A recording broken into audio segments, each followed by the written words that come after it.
এখন চলে এসেছি টি গার্ডেনে। এই যে এখান থেকে যা শুরু, তারপরে ওই দিক থেকে গিয়ে নিচে নামতে হবে। এত সুন্দর ভিউ, আর কি বলবো। ফটো ভিডিওতে সেটা কিচ্ছু না, চোখের সামনে যেটা আমি দেখতে পাচ্ছি সেটা কিছুই না ফটো আর ভিডিওতে।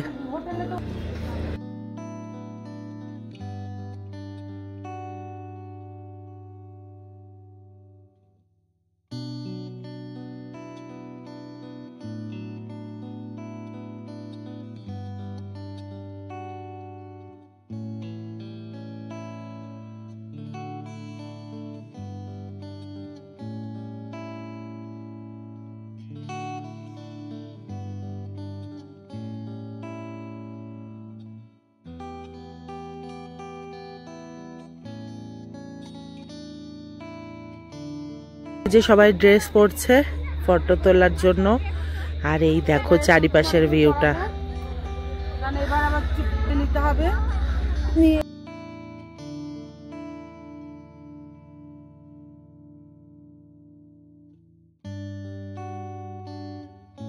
চলে এসেছি বাতাসিয়া লুপে।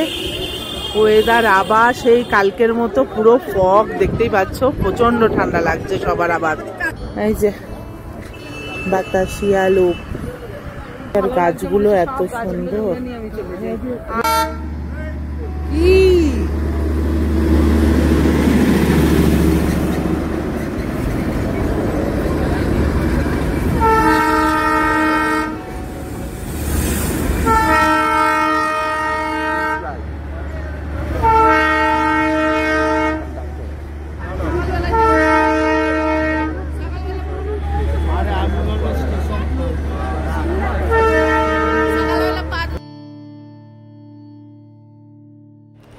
যদি তোমরা আমাকে প্রশ্ন করো আবার কি যেতে চাও দার্জিলিং, দুবার তো হয়ে গেল, আমার উত্তর হবে হ্যাঁ যেতে চাই। আর এই জায়গাটাতেই যেতে চাই, সেটা হলো বাতাসিয়া লুপ। এত সুন্দর, এত সুন্দর। এটা ভিডিওতে তোমরা হয়তো কিছুই বুঝতে পারছো না, চোখের সামনে আমরা যেগুলো দেখে এসেছি ভীষণ ভালো লেগেছে। মনের মণিকোঠায় রয়ে যাবে সারা জীবনের জন্য। আসলে কি বলতো, পাহাড় এমন একটা জায়গা যেখানে এক এক ঋতুতে এক এক রকম রূপ দেখা যায় তার। এত ফগ ছিল যে কাঞ্চনজঙ্ঘা কিচ্ছু দেখতেই পারিনি, কিন্তু আর এই পরিবেশটা, প্রাকৃতিক পরিবেশটা দেখে এসেছি, সেটা সত্যিই ভোলার মতো না। ভীষণ সুন্দর, চারিদিকে ধোয়া ধোয়া আর ঠান্ডা ঠান্ডা হাওয়া দিচ্ছে চারিপাশে।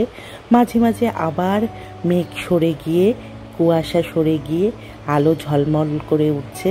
সে এক বিচিত্র রূপ, সত্যিই সেটা আমি মুখের ভাষায় প্রকাশ করতে পারবো না। আগের বার যখন এসেছিলাম এই বাতাসিয়া লুপ থেকে কাঞ্চনজঙ্ঘার দৃশ্য দেখার স্মৃতি যেমন ভুলবো না, এবারের তেমনি এই যে চারিপাশে কুয়াশা, ঠান্ডা ঠান্ডা হাওয়া, সেই দৃশ্য চারিদিকে ফুলে ভরা, মানে বলে বোঝাতে পারবো না, এত সুন্দর ছিল, সেটা কোনোদিনও ভুলতে পারবো না। তার জন্যই বলছি, পাহাড়ের এমনই একটা রূপ এক এক ঋতুতে এক একভাবে আমাদের কাছে ধরা দেয়। আর এখানে গিয়ে তো আমরা দুইজনাই, মানে দিদি আর আমি, একদম পাগল হয়ে গেছিলাম।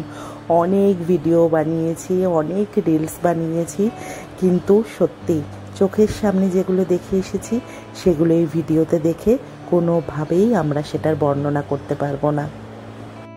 এখান থেকে আসতে একদমই মন চাইছিল না, কিন্তু কিছু তো করার নেই, যেতে হবে। আর এই বাতাসিয়া লুপের সামনে দাঁড়িয়ে সত্যিই বলে গেলাম আবার যেন ফিরে আর একটা বার আসতে পারি। যাই হোক, সবাই বেরিয়ে ওখান থেকে গরম গরম মোমো খেয়ে আমরা সবাই বেরিয়ে পড়লাম আমাদের নেক্সট ডেস্টিনেশনের উদ্দেশ্যে।